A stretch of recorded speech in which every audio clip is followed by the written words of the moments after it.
Hello pet lovers. Pongal వస్తుందని మా family ఊరు వెళ్ళడంతో నేను డ్యూటీకి వెళ్తూ ఇంటి దగ్గర వీళ్ళని ఇద్దరిని కాపలా ఉంచి వెళ్ళాను అనమాట. అయితే వీళ్ళిద్దరూ ఎంత బాగా కాపలా కాశారంటే,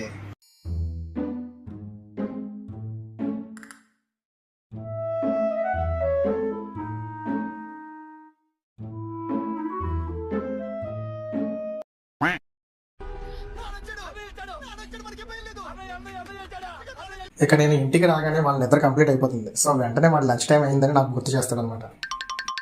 యాజ్ ఏ పెట్ లవర్ గా మనం తిన్నా తినకపోయినా టైంకి పెట్టాలి కాబట్టి ఫస్ట్ వాళ్ళకే పెట్టేస్తా అనమాట. అయినా సరే వీడికి అంత పేషెన్సీ ఎక్కడది. మన స్వీటీ పాప్ చూడండి ఎంత చక్కగా వెయిట్ చేస్తుంది. ఒక పక్క నేను ఫుడ్ కలుపుతూనే ఉన్నా వీడు ఎలా అరుస్తున్నాడు. ఎక్కడ స్వీటీకి మాత్రమే పెట్టేస్తాను అని వీడి భయం. సరే ఇద్దరికి ఫుడ్ పెట్టిస్తాను అనమాట. స్వీటీ చక్కగా బాగా తింటుంది. వీడు చూడండి పరుగు ప్రాంతంలో ఉన్నట్టు వాడికి అన్నారు ఎలా తింటున్నాడు. ఇక తిన్న తర్వాత ఉండే డ్రామా మామూలుగా ఉండదు భయ్య. దాని గురించి నెక్స్ట్ వీడియోలో చెప్తాను. ఇక మీకు వీడియో నచ్చినట్టయితే లైక్ చేసి కామెంట్ చేయండి.